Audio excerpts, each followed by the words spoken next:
헨리 콤스톡이라는 부자가 있었습니다. 많은 땅을 소유하고 있었는데요. 그 중에서 쓸모가 없는 이 나무가 많은 작은 산을 이 $10,000에 매매를 합니다. 팔게 됩니다. 그러나 그 후 몇 개월도 안 되어서 그가 판 그 산에서 무려 $5억 이상 규모의 금광이 발견이 됩니다. 이 사람은 이 사실을 알고 땅을 치면서 후회를 합니다. 그리고 자신의 잘못된 선택을 한탄하고 술로 세월을 보내다가 스스로 목숨을 끊습니다. 똑같은 시대에 연구실에서 화재가 나서 $200만 재산이 화재로 타버려 허망해하는 67세의 노인이 있습니다. 동네 사람들이 힘을 잃지 말라고 그 사람을 위로합니다. 그런데 오히려 그는 이렇게 빙그레 웃으면서 말합니다. 낡은 건물과 시설에 연연하는 데 좁은 소견을 깨우치게 하시려고 하나님께서 깨끗하게 청소해 주신 겁니다. 하나님이 내게 새 것을 주시기 위한 방법이랍니다. 이렇게 말을 합니다. 그가 바로 이 토마스 에디슨입니다.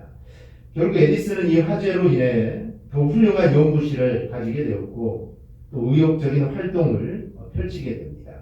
그는 하나님과 함께 일하는 사람의 이 모습을 우리에게 보여줍니다. 사람이 일을 할 때 좋은 동역자를 만나야 일하기가 쉽습니다. 즉 아무리 준비가 잘 되어 있어도 함께 일하는 사람의 손발이 잘 맞지 않으면 그 일은 그리치고 마는 경우가 많습니다. 그러므로 누구와 함께 일하느냐 이것은 참으로 중요합니다.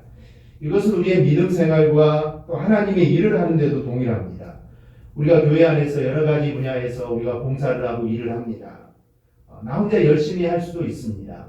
하지만 하나님이 나를 동역자로 세워주시고 정말 하나님이 나를 인정해 주신다면 나에게 이만큼 더 큰 영광은 바로 없을 겁니다.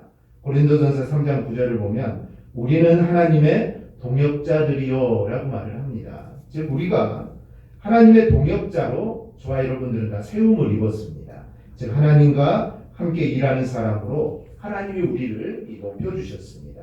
그러니 이것보다 더 영광스러운 일이 어디가 있겠습니까? 사람이 아닌 하나님이 나를 인정해 주시고 그리고 하나님 일을 나에게 맡겨주셨기 때문입니다. 그런데 중요한 것은 하나님이 우리를 정말 이렇게 영광스러운 또 직분에 정말 이 영예를 우리에게 주셨는데 우리는 그것을 제대로 감당하고 있느냐 하는 문제입니다. 즉 하나님은 우리에게 맡겨주셨는데 내가 그 일을 잘 감당하고 있느냐 이게 정말 중요합니다. 적어도 우리가 하나님의 동역자라면 우리는 하나님의 이름을 욕되게 하는 일은 절대로 없어야 합니다. 우리는 동역자로 우리를 세우신 하나님의 영광을 내가 지금 제대로 내가 드러내고 있는지 우리가 내 자신을 돌아보는 그런 지혜가 우리에게 있기를 바랍니다. 오늘 본문은 아주 짧습니다. 그리고 어떤 스토리를 배경으로 가진 것도 아닙니다. 예수님이 복음을 전하는데 제자들이 함께했다는 이야기와 이어지는 두 구절에는 여러 여자들이 주님의 사역에 동역을 해 나갔다고 이렇게 증거를 하고 있습니다. 제자들이 주님과 함께 일하는 것 이거는 사복음서에서도 계속 나오는 이야기입니다. 즉 주님이 제자들을 뽑았기 때문에 그 공생기간 동안 항상 제자들과 함께 일했고 또 그들을 보내기도 하고 이런 일을 합니다. 그런데 오늘 본문에는 특별히 여인들이 주님과 함께 일했다라는 이 표현을 쓰고 있습니다. 이들의 모습을 통하여 정말 동역자로 부르신 우리의 모습을 우리가 점검해 보고자 합니다. 여인들이 주님과 함께 일했다 이 정도로만 우리가 이야기하고 있지만 우리가 좀 더 세밀하게 살펴보면 어떻게 주님과 동역하는지에 대해서 오늘 본문은 우리에게 말씀해 줍니다. 첫째는 이 받은 은혜로 동역을 하는 겁니다. 누가복음은 다르게 불리는 게 하나가 있습니다. 즉 여인들의 복음서라고 누가복음을 부르기도 합니다. 이 말은 특별히 누가복음은 이 여인들에 대한 관심이 정말 지대합니다. 누가복음이 쓰여질 그 당시에는 그리고 예수님이 계실 그 당시에는 이 여성에 대한 사회적인 인식이 매우 낮은 시대입니다. 그러므로 여인과 관계된 일은 언급 자체를 피하는 시대입니다. 그리고 굳이 여자를 언급해야 될 때는 그냥 익명으로 이렇게 언급을 합니다. 특히 다수의 여인들을 등장인물로 설정할 때는 그냥 보통 어떤 여자들이다라고 이렇게 말하고 끝내는 것이 보통 일수입니다. 그런데 누가는 이런 통례를 따르지 않고 이 어떤 여자들이 그러면 구체적으로 누군지 우리에게 말씀해 줍니다. 즉 그들은 마리아, 요한나, 수산나를 비롯해서 많은 여인이다 라고 이렇게 말해 줍니다. 그런데 본문에서 언급되는 여인들 앞에 이 하나의 수식어가 붙습니다. 2절을 보면 또한 악귀를 쫓아내심과 병 고침을 받은 어떤 여자들이다 라고 이렇게 말을 합니다. 오늘 본문에서 예수님의 사역에 이 동역자로 참여한 여인들은 귀신을 쫓아내심을 받았거나 아니면 이 병 고침을 받은 경험이 있는 그런 자들입니다. 한마디로 주님으로부터 받은 은혜가 있는 여성들입니다. 즉 주님으로부터 어떤 은혜를 받았습니다. 대표적인 여자로 이 막달라인 마리아가 있습니다. 오늘 본문에도 나와 있듯이 여인은 7 귀신이 들렸었습니다. 귀신이 하나만 들어가도 감당하지 못할 텐데 귀신이 7이나 들어갔으니 얼마나 이 여인이 힘들었겠습니까? 그런 상태였는데 예수님을 만나서 그녀가 이 자유함을 얻게 됩니다. 그러니 막달라 마리아가 깨달은 이 자유함이라는 것은 정말 얼마나 실제적이고 얼마나 능력이 있는 것이겠습니까? 그래서 그녀는 이런 은혜를 맛보았던 여인이 이 막달라인 마리아입니다. 막달라인 마리아는 이런 은혜를 알았기에 이런 자유함을 알았기에 그녀는 예수님께 십자가에 죽어 장사 지낼 때도 그 곁을 떠나지 않았습니다. 그리고 안식 후 첫날 예수님의 시체에 향품을 바르기 위해 즉 무덤까지 갔던 여인이 이 막달라 마리아입니다. 그래서 그녀는 부활하신 예수님을 맨 처음 보게 되는 그 영광을 또 맡게 됩니다. 그녀는 예수님을 통해 한번 치유받은 감격과 그 감사를 잊지 않고 정말 남은 인생을 예수님을 위해 살았던 여인이 이 막달라인 마리아입니다. 그리고 그 다음에 나오는 요한나, 수산나도 정말 자기 나름대로의 경험들을 가지고 있을 겁니다. 이들의 경험에 대해서 성경에 자세하게 언급을 하지 않지만 본문에서 병 고침을 받으니라 라고 되어 있기 때문에 아마 이 두 여인도 이런 면에서 예수님한테 은혜를 받았을 겁니다. 그런데 중요한 것은 이들이 경험한 이 모든 것들이 정말 놀라운 일이라는 겁니다. 놀라운 일입니다. 이들이 고침받은 것은 단순히 작은 병이 아니라 정말 자신의 인생에서 본인이 해결할 수 없는 그런 정말 자신을 절망하게 하는 그런 병들이었습니다. 그런데 예수님을 만남으로 은혜를 받고 이 여인들은 그 병으로부터 이 자유함을 누리게 됩니다. 이렇듯 이들은 한결같이 주님으로부터 받은 이 은혜가 있었습니다. 자신의 인생에 있어 중요한 문제를 주님께 해결받음으로 이들은 전혀 다른 인생을 갖게 되는 경험, 곧 은혜를 받은 자들이었습니다. 또 이들의 삶의 방향이 완전히 바뀐 이런 시발점이라는 점에서 이들이 받은 은혜는 이 구원의 은혜인 것을 우리는 또 알 수 있습니다.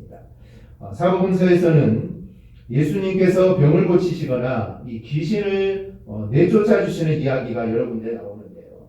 그런 이야기들이 항상 붙어 나오는 말씀이 있습니다. 이 사람아 내 죄 사함을 받았느니라 평안히 가라. 항상 주님은 병을 고쳐주시고 항상 이 말씀을 합니다. 이 말씀처럼 이들이 받은 은혜는 단순히 놀랄만한 은혜가 아닙니다.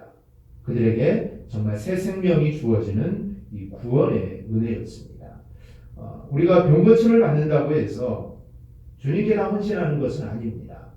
정말 주님의 은혜로 내가 병을 고침을 받았지만 그렇다고 모든 사람이 주님께 헌신하는 것은 아닙니다. 병 고침을 통해 구원의 은혜를 깨달을 때 헌신하는 겁니다. 즉 구원의 은혜가 아니고는 우리는 절대로 주님의 일에 동참할 수가 없습니다. 이들을 겪은 이 은혜로운 일들은 놀라운 일들이면서 또 구원의 은혜가 이루어지는 그런 것들이었습니다. 그래서 이들은 이 은혜를 경험한 이후로 정말 주님을 따르는 전혀 다른 그런 인생이 됩니다. 우리도 마찬가지입니다. 우리가 주의 복음을 위해 우리가 하나님의 나라의 이 복음을 위해 우리가 동역자로 부름을 받는다는 것이 얼마나 놀라운 일입니까? 그런데 정말 중요한 것은 이와 같이 우리가 이 구속의 은혜를 경험하지 않고는 하나님의 참된 동역자가 우리는 절대로 될 수가 없습니다. 그리고 주님의 일에 참여한다는 것은 사실 내 힘으로 하는 것이 아닙니다. 즉 내 힘으로 한다고 생각하지만 이 일은 내 힘으로 하는 것이 아닙니다. 즉 반드시 우리 하나님의 은혜를 받아야 됩니다. 하나님의 은혜를 받을 때 우리가 그 일을 잘 감당할 수가 있습니다. 이 세상 일들은 내가 가진 지식과 힘 그리고 그것을 포기하지 않고 좀 끝까지 밀어붙이면 얼마 정도는 우리가 성공할 수 있습니다. 그리고 세상 사람들로부터 야, 너 성공했다라는 소리를 듣는 것은 내 힘으로 내가 좀 노력하면 충분히 할 수 있습니다. 그러나 주님의 일은 그렇지 않습니다. 예수님의 일은 은혜 받지 않고는 이 일들은 도저히 이룰 수가 없습니다. 오직 은혜 받은 자만이 감당할 수가 있습니다. 그러니 우리는 주님을 따라가는 것에 앞서 주님께 받는 은혜를 우리는 세워볼 수 있어야 됩니다. 다시금 예수님의 십자가 앞에 우리가 무릎을 꿇고 내게 주신 하나님의 은혜가 얼마나 큰지 우리 그것을 다시 헤아려 보아야 됩니다. 즉 주님의 은혜가 나를 사로잡지 않고는 우리는 절대로 주님과 동역자로 설 수 없습니다. 하나님과 동행하는 자들에게 늘 필요한 것이 있습니다. 바로 그것은 주님께로부터 은혜를 받는 것입니다. 주님의 일에 동참하는 자들이 예배를 가장 소중하게 여기는 데가 이유가 바로 여기에 있습니다. 물론 모든 성도가 예배를 통하여 즉 예배를 중요시하고 예배를 통해 하나님께 영광을 돌려야 됩니다. 그런데 특별히 내가 정말 주님과 내가 동역해야겠다, 내가 주님과 함께 일해야겠다라는 자들은 예배를 통하여 주님의 그 은혜를 우리가 다시 받는 겁니다. 즉 구원받은 감격을 우리가 예배를 통해 다시 깨우치게 됩니다. 그래서 더욱 확고한 믿음으로 주님이 가신 길을 우리가 따라가게 되는 것입니다. 만약 여러분이 구원받은 기쁨이 아무리 크더라도 우리가 한 달만 예배에 참여하지 않으면 어떻게 될까요? 아마 예수 믿기 전과 다를 바 없이 우리는 변해 있을 겁니다. 그런데 반대로 예수님에 대한 큰 확신이 없더라도 일단 믿음을 가졌다고 우리가 생각해 보십시다. 이런 자가 주일마다 예배에 최선을 다하여 참여하면 어떻게 될까요? 어느 누구보다도 예수님께 확신하는 자가 되는 것입니다. 그렇기 때문에 예배라는 것은 정말 중요합니다. 예배는 우리가 하나님께 영광을 돌리는 이 최상의 수단이 되기도 하지만 또한 예배는 우리가 구원의 은혜를 새롭게 받는 그 은혜의 수단이기도 됩니다. 즉 우리가 하나님께 영광을 돌리지만 그 예배를 통해 하나님 우리에게 은혜를 주십니다. 우리가 하나님의 동역자가 된다는 것은 은혜를 받아야만 우리가 감당할 수 있습니다. 그렇다면 우리가 항상 은혜 받는 자리에 우리는 항상 있어야 됩니다. 그럼 은혜 받는 자리가 어디입니까? 바로 은혜 받는 자리가 바로 예배의 자리임을 믿습니다. 그러므로 저와 여러분은 늘 이 예배의 자리를 우리는 사모하며 최선을 다해 예배에 참여할 수 있기를 바랍니다. 그리고 예배를 통해 하나님이 주신 은혜를 우리는 풍성히 받아야 됩니다. 그리고 그 받은 은혜를 통해 주님의 일에 귀한 동역자로 쓰임받기를 주님의 이름으로 축원합니다. 둘째는 가진 것을 통하여 주님과 동역해 나가야 합니다. 사람들은 자신이 가진 게 없기 때문에 하나님의 일을 할 수 없다라고 생각을 합니다. 나는 가진 것도 없고 나에게 있는 것이 없기 때문에 나는 하나님의 일을 할 수 없다라고 생각을 합니다. 어떤 면에서 보면은 겸손한 표현 같지만 실상 우리가 냉철하게 되돌아보면 주님이 얼마나 많은 것을 주신지를 깨닫지 못한 것과 똑같습니다. 하나님께서는 나에게 주시지 않는 것으로 헌신하는 것을 원하시지 않습니다. 전능하신 하나님은 우리 각자에게 무엇을 주셨는지 내가 아는 것보다 우리 하나님은 더 정확하게 알고 계십니다. 따라서 그런 하나님께서 우리에게 주시지 않는 것으로 당신의 일에 동참하라고 하시지 않는다는 것을 우리는 늘 명심해야 합니다. 본문을 보면 이 여인들이 주님의 일에 동참을 한 방법은 무엇입니까? 즉 그들이 가진 것으로 주님과 제자들을 섬기는 일이었습니다. 3절 끝부분을 보면 자기들의 소유로 그들을 섬기더라. 즉 그들은 자신들이 가지고 있는 것으로 주님과 제자들을 섬겼습니다. 여인들이 주님의 일에 동참하기 위해 없는 것을 만들어낼 필요가 없습니다. 즉 자신들에게 주어진 것을 그 토대로 하여 그 여인들을 섬겼습니다. 이들 중에는 아마 가진 것이 많은 자들도 있었을 겁니다. 오늘 본문에 보면은 요한나의 경우는 헤롯의 청지기 구사의 아내라고 소개하고 있는데 헤롯의 청지기라면 아마 어느 정도 자신의 부를 축적할 수도 있었을 겁니다. 그만큼 요한나 같은 여인은 어느 정도 재력이 있었을 수도 있습니다. 그러나 이것은 단순히 추측이지 부자라는 단서는 없습니다. 중요한 것은 이 여인들이 부자이든 가난하든 자신의 소유로 예수님과 제자들을 섬겼다는 겁니다. 하나님의 일에 동참하는 것은 바로 이렇게 자신이 가진 것에서부터 출발하는 것입니다. 사실 재물은 그리 중요하지 않습니다. 놀라운 일들은 재물의 많고 적음에 따라 일어난 적이 한 번도 없습니다. 베스다 들녘에서 남자 장정만 5천 명이 넘는 많은 자들이 배불리 먹고 12광주리가 남는 그 기적이 일어났습니다. 그런데 그 놀라운 일은 고작 작은 소년이 가지고 온 물고기 2마리와 보리떡 5개였습니다. 하나님의 일은 자신의 가진 것을 그대로 내어놓았을 때 이루어짐을 믿습니다. 내놓는 것이 많아서 하나님의 역사가 일어나는 것이 절대 아닙니다. 이 여인들도 마찬가지입니다. 요한나가 헤롯의 청지기 아내였기에 부자였을지는 모르지만 부자였기 때문에 물질로 예수님과 제자들을 섬긴 것이 아닙니다. 그저 자신이 가진 것으로 섬겼을 뿐입니다. 더구나 막달라 마리아 같은 경우는 그녀가 부자라고 생각할 수 있는 것은 하나도 없습니다. 만약 부자인 자만이 만약에 예수님을 섬길 수 있었다면 막달라 마리아는 정말 많이 고민했을 겁니다. 왜냐하면 가진 것도 별로 없고 게다가 귀신까지 들렸던 터라 사람들이 가까이 오지도 않습니다. 수산나도 마찬가지입니다. 그녀가 얼마나 많은 재물을 가졌는지 성경에 나와 있지 않습니다. 이 여인들은 많아서 재물로 섬기는 것이 절대로 아닙니다. 자신들이 가진 상태에서 정말 주님께 드리는 마음이 여인들에게 있었습니다. 그 일이 결국은 예수님과 동역이 되었던 겁니다. 진리는 이것입니다. 가지고 있는 그것으로 우리가 섬기는 겁니다. 주님은 없는 것을 절대로 요구하지 않습니다. 우리가 가지고 있는 것 그리고 이미 주님께서 우리에게 주신 것을 활용하여 우리가 주님을 섬기시기를 바랍니다. 자신의 소유로 섬긴 이들에 대해 한 가지 더 생각할 것이 있습니다. 이들은 여인들이었기 때문에 나가서 복음을 전하는 일을 할 수 없었습니다. 그렇기 때문에 그녀들이 하는 것은 뒤에서 그들이 전파할 수 있도록 도와주는 일을 했다라는 것입니다. 우리는 하나님의 일이라고 하면 드러나는 일만 생각을 합니다.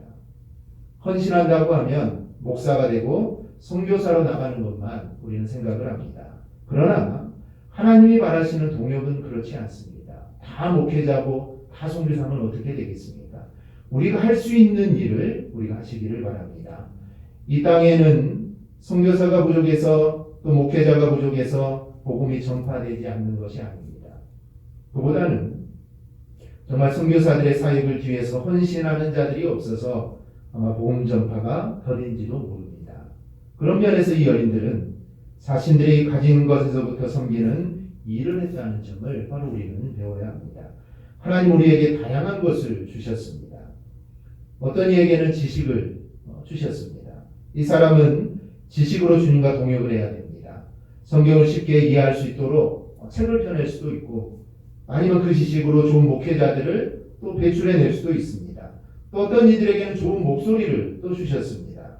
그러면 그 사람은 말을 하는 것으로 주님과 동역을 해야 됩니다. 그게 설교인지 상담인지 찬양인지 그 사람이 받은 소질에 따라 주님과 동역하면 됩니다. 또 어떤 사람은 음식을 잘합니다. 또 어떤 사람은 청소를 정말 기가 막히게 합니다. 중요한 것은 자신이 받은 것을 가지고 우리가 주님과 함께 동역하는 겁니다. 우리가 하나님께 받은 게 있다면 그것을 사용하여 우리는 주님과 동역해야 됩니다. 그러므로 정말 내게 있는 게 무엇인지 우리가 먼저 보는 신앙의 눈이 우리 가운데 있기를 바랍니다. 그런데 여기서 중요한 것이 하나 있습니다. 3절 끝부분을 보면 이 섬기더라 라는 말씀이 있는데요. 이 헬라어에서 섬기다, 봉사하다 이 말을 의미를 가진 단어는 여러 가지가 있습니다. 주인을 섬기는 것도 있고 여러 가지가 있는데 오늘 본문에 사용된 이 섬기다라는 이 디아코네오라는 단어는 특별히 자원하여 봉사한다라는 그런 뜻을 가지고 있습니다. 또한 미완료 형태로 되어 있기 때문에 이 여인들의 섬김은 즉 자원하는 마음에서 우러나온 희생적인 봉사였다는 겁니다. 그리고 그들의 이 헌신은, 그들의 이 섬김은 이례적 사건이 아니라 정말 지속적인 것임을 오늘 단어에는 우리에게 보여줍니다. 우리 헌신과 봉사도 이래야 합니다. 먼저는 가진 것을 가지고 우리가 헌신하고 우리가 하나님과 동역하시기를 바랍니다. 하나님이 나에게 허락하지 않는 것을 가지고 내가 헌신한다고 하면 그 헌신이 힘이 들겠죠. 그리고 벅찰 겁니다. 그러므로 하나님이 나에게 허락하신 것으로 우리는 동역해야 됩니다. 그리고 이 헌신과 동역함이 자원하는 마음으로 하시고 그리고 지속성이 있기를 바랍니다. 하나님의 일은 쉽게 되는 일이 없습니다. 즉 꾸준히 해야 됩니다. 만약에 한두 번 하고 이루어진다면 얼마나 좋겠습니까? 그런데 하나님의 일은 우리가 지속성을 가지고 해야 됩니다. 예배도 마찬가지고 기도도 마찬가지고 전도도 마찬가지입니다. 즉 꾸준함이 있어야 됩니다. 그래야 그 가운데 하나님의 역사하심을 우리가 체험하게 될 줄 믿습니다. 그리고 하나가 더 있습니다. 셋째로 이름이 드러나지 않아도 됩니다. 주님과 동역을 한 여인들을 보면 이름이 나온 여인은 세 사람밖에 없습니다. 즉 막달라 마리아, 헤롯의 청지기 구사의 아내인 요한나, 그리고 수산나가 전부입니다. 그럼 이 세 명만 예수님을 섬겼을까요? 아닙니다. 3절 뒷부분을 보면 다른 여러 여자가 함께하여 자기들의 소유로 그들을 섬기더라. 즉 이름이 드러나지 않는 여인들도 함께 동역을 했다라는 겁니다. 뿐만 아니라 막달라 마리아도 그녀의 가문, 그녀의 사역, 그녀의 마지막 등에 대해서 우리가 아는 바가 하나도 없습니다.